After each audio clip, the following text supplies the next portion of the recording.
Students, देखिए आज हमारा जो टॉपिक रहेगा वो है electric potential. Right.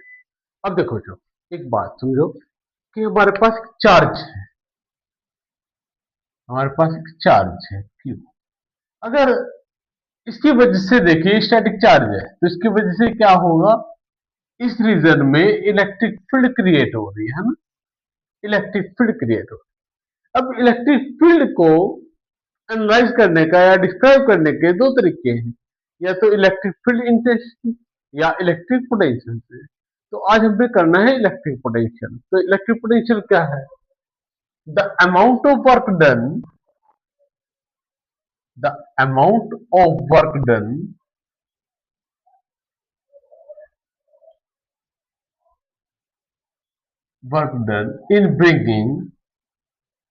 in bringing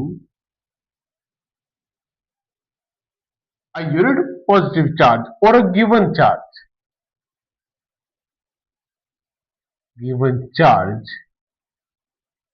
from infinity to a given point.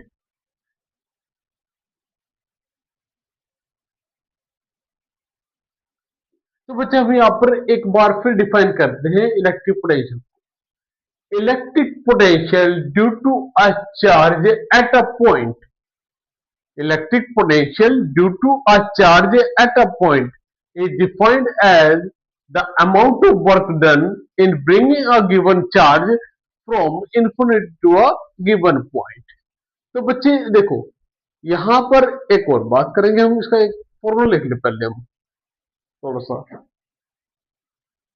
तो हम क्या लिखेंगे,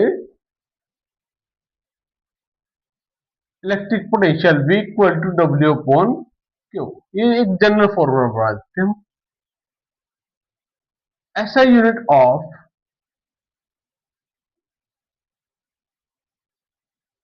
electric potential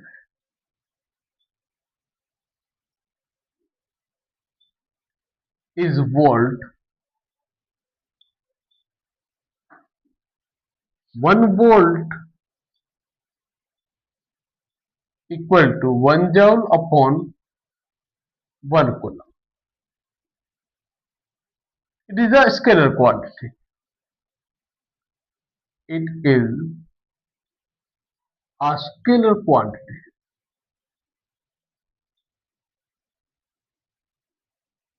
it is a scalar quantity। तो बच्चे अगर हम पोटेंशियल डिफरेंस की बात करें, भाई दो पॉइंट है मेरे पास, सपोज कर लेते हैं दो पॉइंट है ए और B. These points are separated by a small distance r। Let me have a charge q at this point। We have to find the electric potential at point B। That means work done in moving the charge q from A to B। तो बच्चे देखो potential difference की बात करते हैं, VA minus VB। बड़े बच्चों को मेनली कंफ्यूजन कहाँ आती है कि हम VA minus VB equal to VAB लिखें या VAB को VB माइनस VA लिखें। इनमें से कौन सा सही रहेगा? बच्चे यहां पर एक समझने वाली बात है थोड़ा सा। अगर हम वर्क डन निकालें ए टू बी,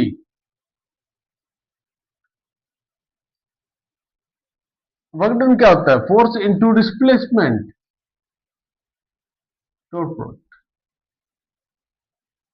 अब यहां पे ए टू बी, अगर यहां पे फोर्स एक्सटर्नल है, फोर्स कैसी है? एक्सटर्नल, तो ये आ जाएगा W A B.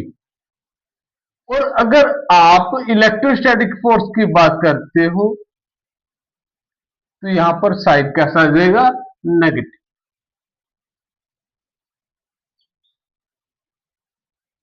F electrostatic dot D R, उस केस में ये नेगेटिव। तो हम यहां पर जो बात लिखेंगे वो ये होगी, तो V A V B minus V, इसी को लिखा जाएगा V A minus V. Difference क्या है? सिर्फ एक्सटर्नल फोर्स और इलेक्ट्रोस्टैटिक फोर्स का डिफरेंस, इसी की वजह से वो साइन में चेंज आ रहा है। ठीक है, तो अब हमारा टॉपिक रहेगा electric potential due to a point charge. Electric potential at a point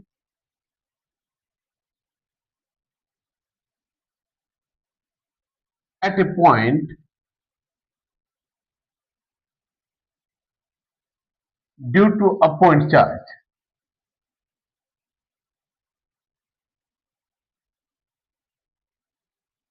due to a point charge.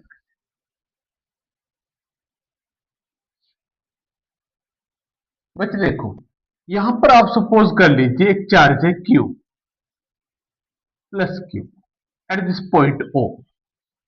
We have to find the electric potential at point P. Let the separation be R. Along this axis, let we have 2 points A and B at a separation dr. ये separation कितना होते dr, या इसे dx कर लो, जो आपकी इच्छा है वो बना लीजिए।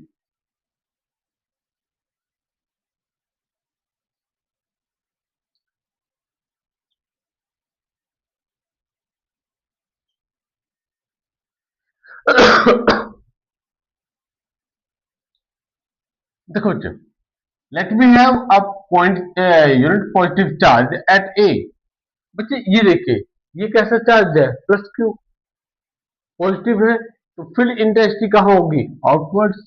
इस पॉइंट पे अगर हम बात करें पी पॉइंट पे, तो ये डायरेक्शन इलेक्ट्रिक फील्ड इंटेंसिटी की ऐसी, फोर्स की भी ये डायरेक्शन देगी। क्लियर है मेरी बात? फोर्स की भी यही डायरेक्शन देगी सेम। तो अगर हम लोग फोर्स की बात करें, F equal to Q E, charge कितना है? +1, तो force equal to electric field. अब देखिए बच्चों, due to this charge plus Q, what is the electric field intensity at A? Or force? That's the same thing. Electric field intensity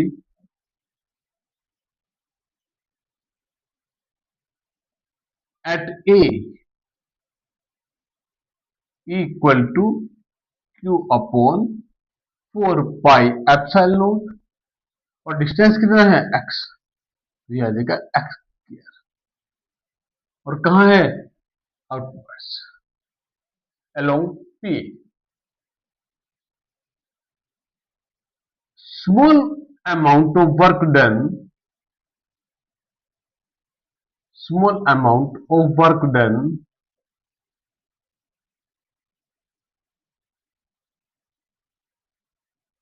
in moving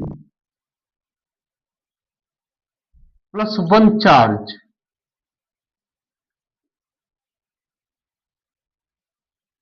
from A to B, A to B मतलब A से B की तरफ move करना है, मतलब ये direction है। तो dw that is equal to E dot dx। Force into displacement, charge कितना है? 1, +1 चार्ज को लेके आना है, तो 1 into E, that is E. तो बच्चों हम इसे क्या लिखे? हम dw equal to E dx cos। अब बच्चे देखिए, direction of E that is upward, और आप ए से बी तक लेके आ रहे हो dx डिस्टेंस से, तो आपकी जो एंगल बनेगा वो क्या हो जाएगा? 180। तो dw equal to cos 180 that is -1, minus E dx, right.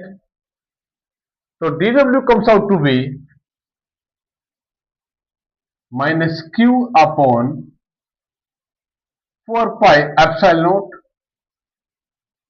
from A to B। अब बच्चे देखिए, यहां से बात करते हैं इन्फिनिटी। अब हमें एक्चुअली कहां से कहां तक डेफिनेशन क्या कह रही है, from infinity to a given point, that means r to infinity और infinity to r. Lower limit देखो, जहां से लेके आते हैं वो लोअर लिमिट और जहां तक लेके आएंगे वो अपर लिमिट। तो यह हो जाएगा infinity to R, 1/x² dx, right. तो बच्चों इसे हम क्या लिखेंगे, this is the total work. तो आपके पास W क्या आ जाएगा, W equal to -q/4 pi epsilon naught infinity to r -2 dx।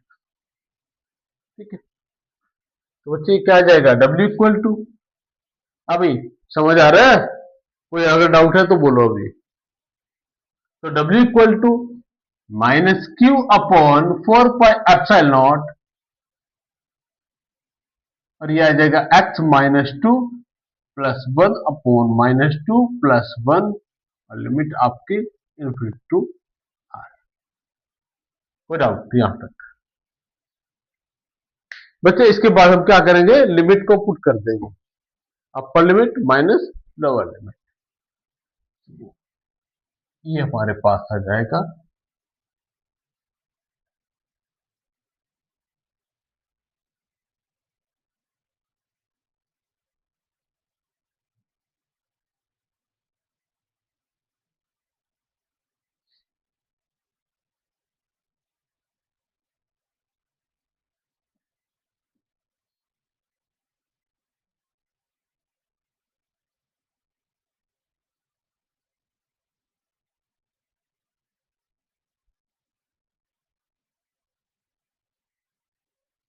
तो बच्चे हमारे पास क्या रहेगा, W equal to,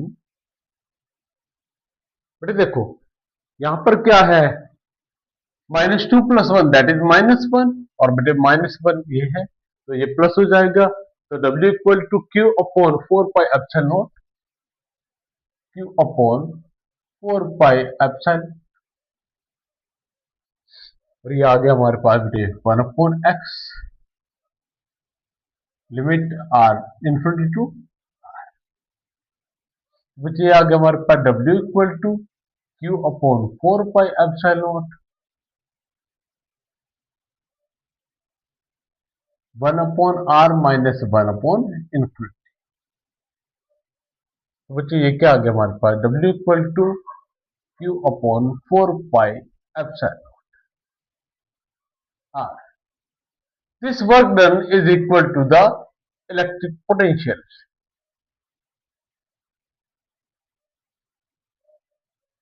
to carry out unit positive charge from infinity to a given point। बच्चे यहां से एक बात समझ आती है, V प्रोपोर्शनल टू 1/r। तो इसका मतलब जो हमारा ग्राफ आएगा,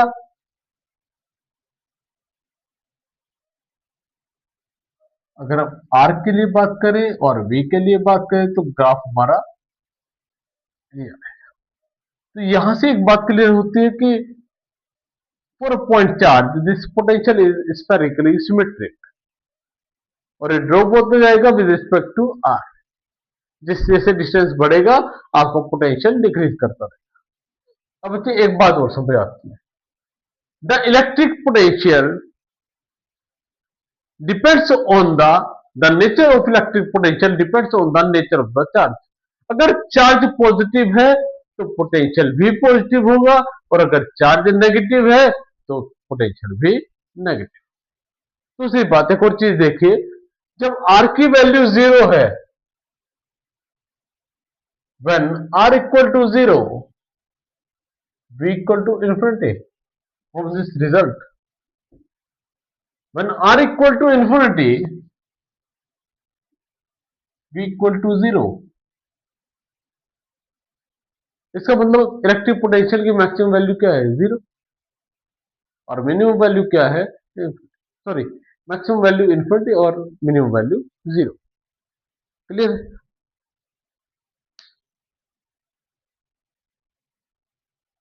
चलिए बेटे, हम अब इस यूनिट का सेकंड टॉपिक कर रहे हैं चैप्टर का, electric potential at a point due to an electric dipole. बेटे हमने पॉइंट चार्ज के लिए जब किया था तो हमारे पास पोटेंशियल क्या आया था, V equal to Q upon 4 pi epsilon naught R. ठीक है, that is V proportional to 1 upon. अब इसे देखिए, इलेक्ट्रिक डाइपोल के लिए बात करते हैं तो हम यहां पर पहले एक इलेक्ट्रिक डाइपोल लें।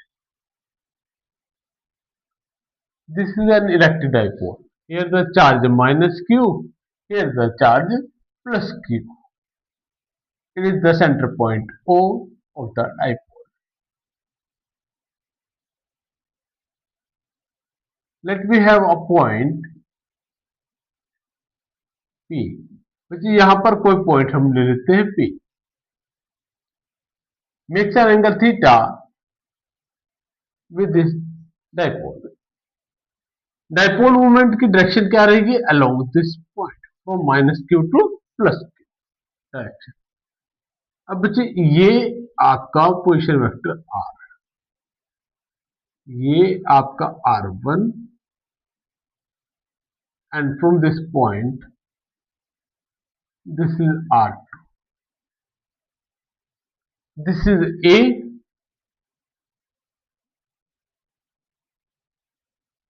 that is the dipole length is 2A, dipole length कितने 2A।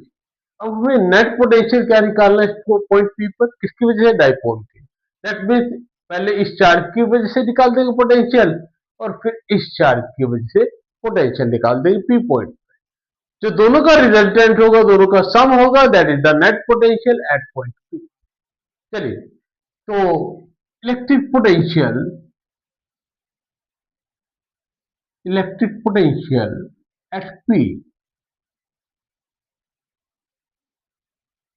Eight P due to minus Q charge, इस चार्ज की वजह से, that is V1 equal to minus Q upon 4 pi epsilon naught R1। This is your equation 1, और हटा दीजिए इसे, कोई दिक्कत नहीं।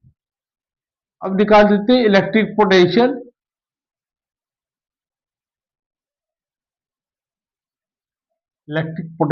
एट P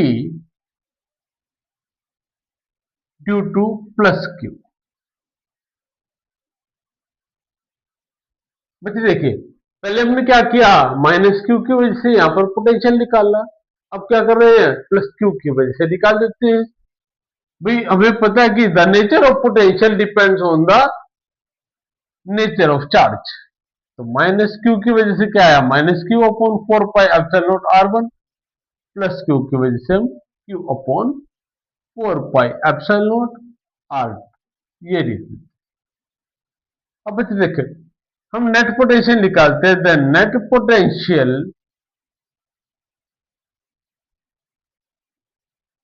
एट P, तो V equal to V1 plus V2, this is your equation 1। मेरा वैल्यू पुट कर दीजिए यहां पर, और बाद में लिखेंगे बेटे 1 भी। तो minus Q upon 4 pi epsilon naught R1 plus Q upon 4 pi epsilon not R2, and this comes out to be Q upon 4 pi epsilon naught 1 upon R2 minus 1 upon R1. This is your first equation. The net potential at point P comes out to be Q upon 4 pi epsilon naught 1 upon R2 minus 1 upon R1. बच्चे clear है? ठीक है, चलिए अब बच्चे एक बात समझते हैं हम, जब हमने प्लस 1 के अंदर ट्रायंगल ला किया था, वहां पर हमारे पास क्या था, two vectors are inclined at an angle theta. ये आपका एक वेक्टर हो गया और ये दूसरा हो गया मैग्नीट्यूड। तो ये आपके पास क्या आएगा, R1 that is equal to A square plus B square plus 2ab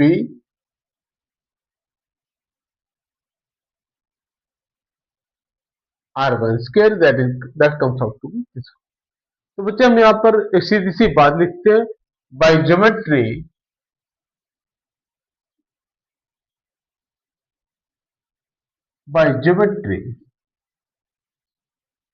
R1 square equal to R square plus A square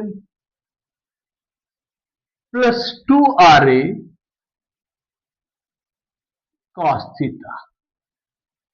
That is the angle between this R and this A. तो R1 square equal to, बेटे यहां से R square common ले लीजिए। बेटे common लेने का मतलब क्या होता है, हर टर्म को R स्क्वायर से डिवाइड करना, हर एक टर्म को R स्क्वायर से डिवाइड करना। तो क्या आ जाएगा, 1 upon sorry R1 square R square upon R square, हर एक टर्म को आपने R स्क्वायर से डिवाइड करना। 2RA upon R square cos theta. बच्चे हर टर्म को आपने R स्क्वायर से डिवाइड करना है। तो ये क्या आ गया, 1। तो R1 square equal to R square 1 plus A square upon R square plus 2A upon R cos theta. अब बच्चे देखिए, as A square much less than as compared to R square, तो अगर इसे 1 के साथ कंपेयर करें तो इस टर्म को आप निग्लेक्ट कर सकते हो। A square upon R square can be neglected in comparison to 1. This implies A square upon R square can be neglected.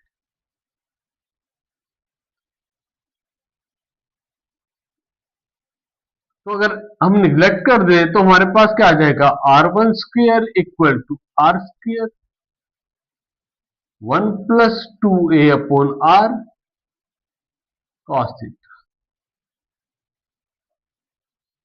बेटे दोनों साइड आप रूट ले लीजिए, तो R1 जब रूट लेंगे तो ये स्क्वायर टर्म खत्म हो जाएगी, R 1 plus 2A upon R cos थीटा, रूट लिया है तो बेटे पावर कितनी हो जाएगी, 1/2। अब यहां पर हम बाइनोमियल एक्सपेंशन यूज करते हैं, 1 plus X power n equal to 1 plus N X. ठीक है, चलिए यहां पर हम बाइनोमियल एक्सपेंशन यूज करेंगे, यूजिंग बाइनोमियल एक्सपेंशन।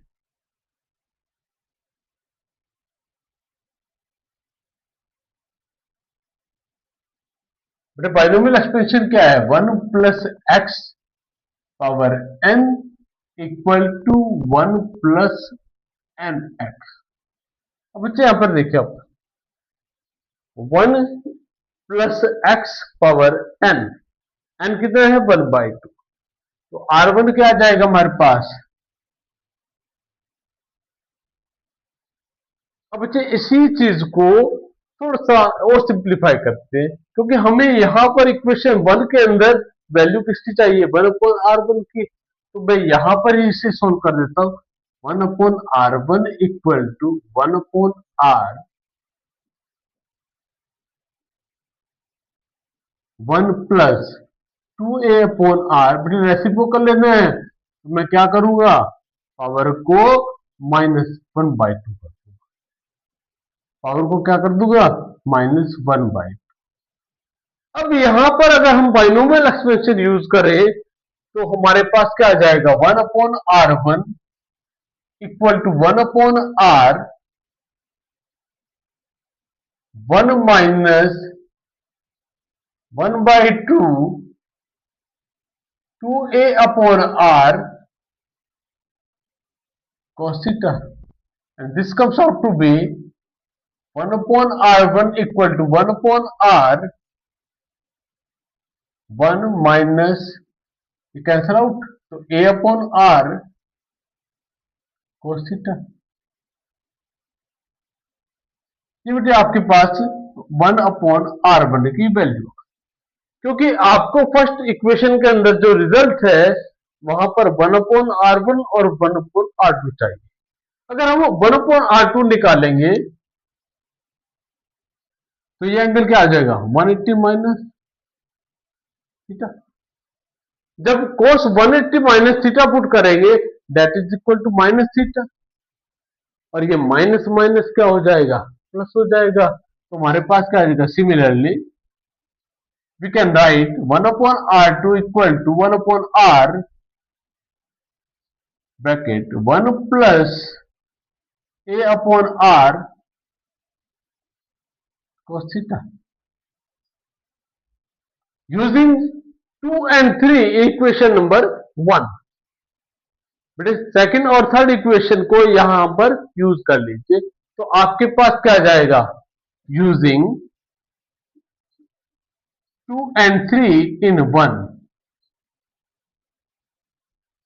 तो बच्चे 1 upon R equal to 1 upon Q upon 4 pi epsilon naught 1 upon r2, that is 1 upon r plus a upon r square, बेटे अंदर मल्टीप्लाई कर दीजिए इसे, cos theta minus this one minus 1 upon r plus a upon r square cos theta, this will be cancel out, तो बच्चे 1 upon r, sorry बेटे यहाँ पर v की वैल्यू निकालने में, तो ये आपके पास आ गए v equal to q upon 4 pi epsilon naught 1 upon r2 minus 1 upon r1, and this comes out to be v equal to q upon 4 pi epsilon naught 2a cos theta upon r square, and this q into 2a, it comes out to be dipole moment p cos theta upon 4 pi epsilon naught r square। ये बच्चे आ गया potential at any point due to an electric dipole. अब बच्चे इसे अगर हम इस फॉर्म में लिखे कोई दिक्कत नहीं है, v equal to p dot r cap upon 4 pi epsilon naught r square। v is a scalar quantity because the dot product of two vector always be a scalar। तो v आपके पास क्या आ गया, this imply v proportional to 1 upon r square. देखिए हमने किसी point charge की वजह से पोटेंशियल निकाला, फिर हमने किसी पॉइंट पर निकाला है potential due to an electric dipole. अब बच्चे एक सिचुएशन ऐसी क्रिएट हो जाती है कि हमारे सिस्टम के अंदर नंबर ऑफ चार्जेस है, उनकी वजह से किसी पॉइंट पर अगर हमें निकालना है पोटेंशियल तो वैल्यू क्या होगी। देखो सिंपल सी बात है, पोटेंशियल कैसी क्वांटिटी है, स्केलर। तो at a point we have to find the net potential that is the sum of all the potential due to all different charges और इंडिविजुअल चार्जेस, राइट। तो हम कंसिडर करते हुए let we have a system consisting of n number of charges,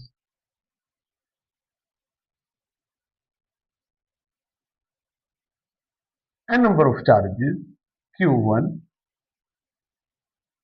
q2, q3, qn। अब बच्चे देखिए अगर इस पॉइंट पर हम निकालें potential due to these different charges, let me have the position vector r1, r2, r3 and up to rn. This is x-axis, this is y-axis.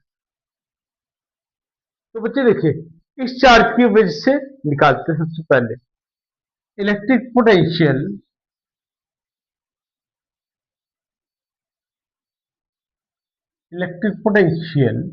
Eight P due to Q1. तो V1 equal to Q1 upon 4 pi epsilon naught R1. Similarly, V2 equal to Q2 upon 4 pi epsilon naught R. V3 equal to Q3 upon 4 pi epsilon naught R3. और बेटे किसके लिए? N के लिए, अनंत charge के लिए Qn upon 4 pi epsilon not Rn square. अब बेटे अगर इस पॉइंट पर हमें P पॉइंट के ऊपर नेट पोटेंशियल निकालना है तो नेट पोटेंशियल क्या होगा? That is the sum of all these potentials. तो हम बात कर सकते हैं electric potential at P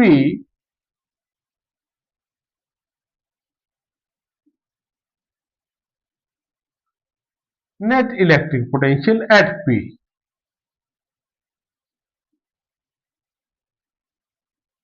V equal to V1 plus V2 up to Vn. इन सबको ऐड कर दीजिए. बच्चे देखिए ये क्या गया? Q1 upon 4 pi epsilon naught R1, Q2 upon 4 pi epsilon not R2 and up to Qn upon 4 pi epsilon not Rn.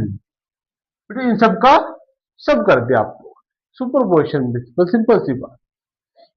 तो V equal to बच्चे देखिए कॉमन क्या है? 1 अपॉन 4 पाई एप्सिलॉन. सबसे पहले कॉमन निकाल. तो बच्चे देखिए रिपीट क्या हो रहा है? Q1 और R1. तो हम यहां पर क्या लगा दें? समेशन लगा दें. I equal to 1 to N QI upon RI. बच्चे देखिए I की वैल्यू को वेरी करो. I को 1 पुट करो तो क्या आएगा? Q1 upon R1. समेशन लगा हुआ उसकी वजह से ऐड होगा प्लस सम. तो आपके पास अब 2 के लिए Q2 अपॉन R2 and so up to N times. तो बच्चे आपके पास क्या आ गया? This is the electric potential at point P due to a group of charges. Right. अब बच्चे बात करते हैं two surfaces are said to be equipotential if the potential is same at every point of which. तो हम ये कह सकते हैं कि भाई एक सरफेस है आपके पास, इस सरफेस के ऊपर कोई भी दो पॉइंट है. ये हमारा ब्लैक बोर्ड, ये व्हाइट बोर्ड है सॉरी. इसके ऊपर दो पॉइंट हैं ए और बी. ए और B.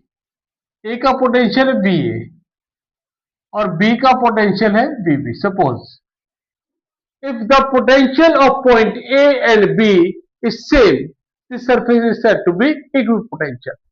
So two surfaces are said to be equipotential at every point of which the potential is same. Clear है? तो हम यहां पर एक बात करने जा रहे हैं बच्चे. No work is required to move the charge from one point to another point on an equipotential surface. तो देखिए बच्चे पहले हम ये बात कर लेते हैं. WAB work done in moving the charge from A to B, that is Q naught VB minus VA.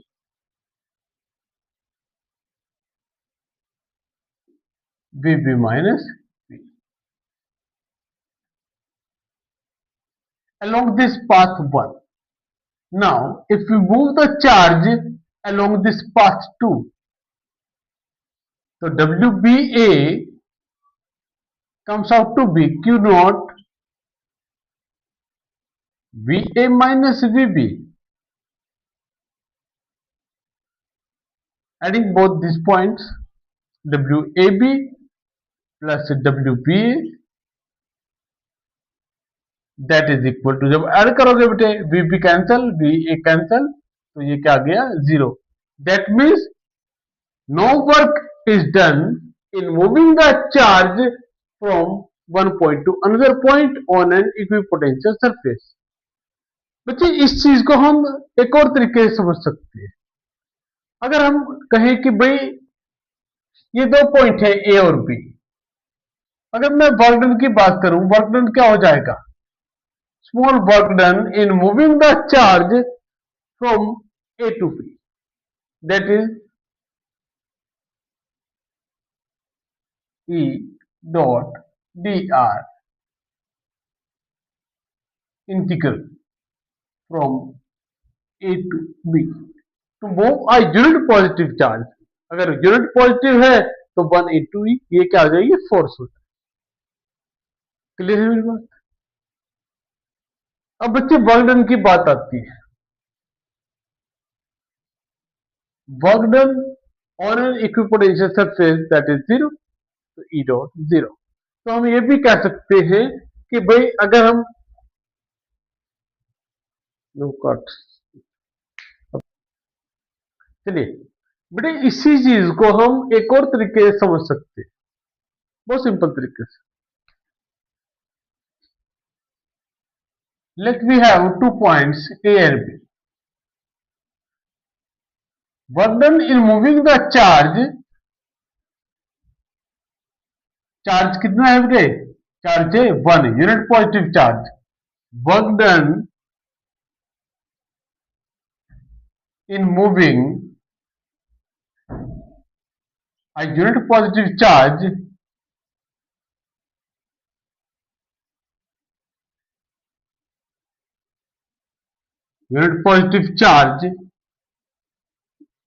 from A to B.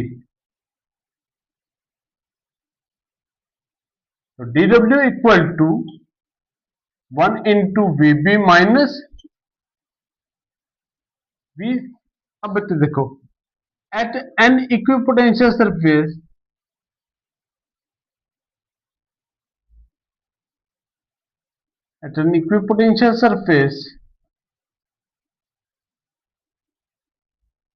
the potential of A and B is equal to same. The potential at A and B is same. This implies dW equal to, बच्चे अगर ये same है तो ये cancel हो जाएगा, तो ये क्या आ जाएगा 0. It means no work is to be done to move a unit positive charge from A to B. अगर हमें बेटे यूनिट पॉजिटिव चार्ज को A से B तक ले जाना है, that means we have to done 0 work from A to B on an equipotential surface. ठीक है, चलिए अच्छा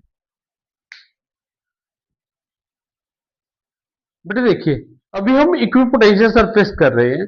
इक्विपोटेंशियल सरफेस तो हमने डिफाइन कर दिया भाई, जिसके ऊपर कोई भी दो पॉइंट है उनका पोटेंशियल सेम होगा, वो इक्विपोटेंशियल सरफेस. अब एक बात और समझ आती है कि electric field intensity is normal, always normal to the equipotential surface. या आप ये कह सकते हो इसी वर्ड को दूसरे फॉर्म में कि आपकी electric field intensity is always normal to the surface of a conductor, क्योंकि कंडक्टर भी आपका इक्विपोटेंशियल सरफेस है. चलिए चेक करते हैं. The small amount of work done in moving the charge, unit positive charge, through a small distance dl, E dot dl, that is the work done. अब इसे देखिए, आप इसे लिख सकते हैं E dl cos theta. Work done in moving the unit positive charge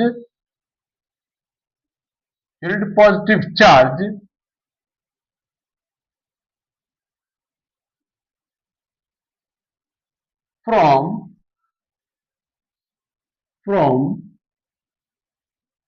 one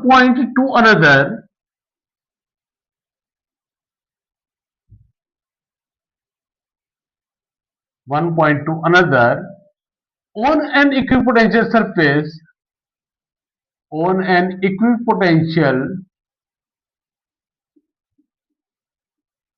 surface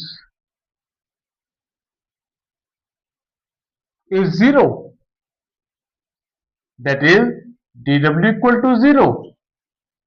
अब बच्चा अगर dw जीरो है तो हमारे पास क्या आ जाएगा, इसका मतलब ये हुआ कि EDL cos थीटा इक्वल टू जीरो. बच्चे ये जीरो हो नहीं सकता, तो इसका मतलब क्या हुआ, cos थीटा जीरो होगा. और बच्चे cos थीटा जीरो कब होता है, जब cos 90 होता है. It means theta equal to 90. Theta equal to 90 means the electric field is always normal to the surface, right? तो बच्चे हम ये कह सकते हैं कि electric field is always normal to the surface of an equipotential surface, right? Thank you.